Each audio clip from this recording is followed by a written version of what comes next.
Hi, here we have a graph of y is equal to x squared, or f of x is equal to x squared for positive values of x. Here we have the line y is equal to x, which you can fairly seen here. And if you reflect it, you get the inverse function, which is the square root of x. Now, say I have an original function and a particular point, the point being 9 over 4, 81 over 16, and I take the corresponding point on the inverse function, so the coordinates get swapped around, so it'll be 81 over 16, comma 9 over 4. Say I have the gradient of this one, and can I use the gradient of this one in order to find the gradient of the inverse function at that particular point?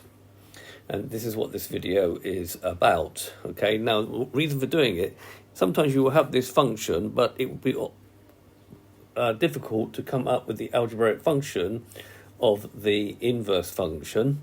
So therefore we would have to use this method in order to calculate the gradient at this particular point. So let's zoom in a bit on the bit that we actually want so we can see it a bit better.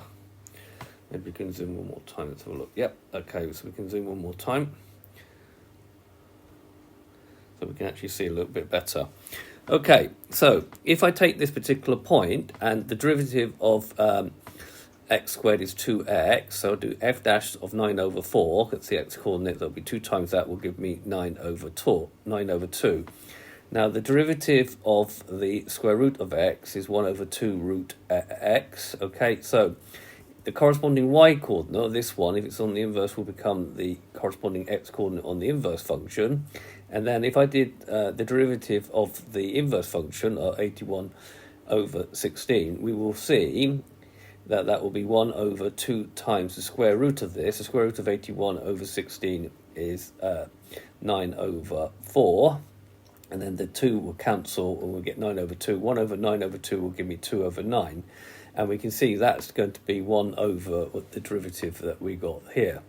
So this is a method that we can use in order to find, so given the original function and and a corresponding point, can I find the gradient of the y coordinate of this one, which becomes the x coordinate on the inverse function, using the gradient of this one? And the answer is yes. Okay, and this is useful when we have a particular function which is defined and we cannot actually algebraically define this one, or it's very difficult to find it in an examination situation. Okay, the GeoGebra app I will put in the notes of the video. I hope you've understood, and I thank you very much for watching.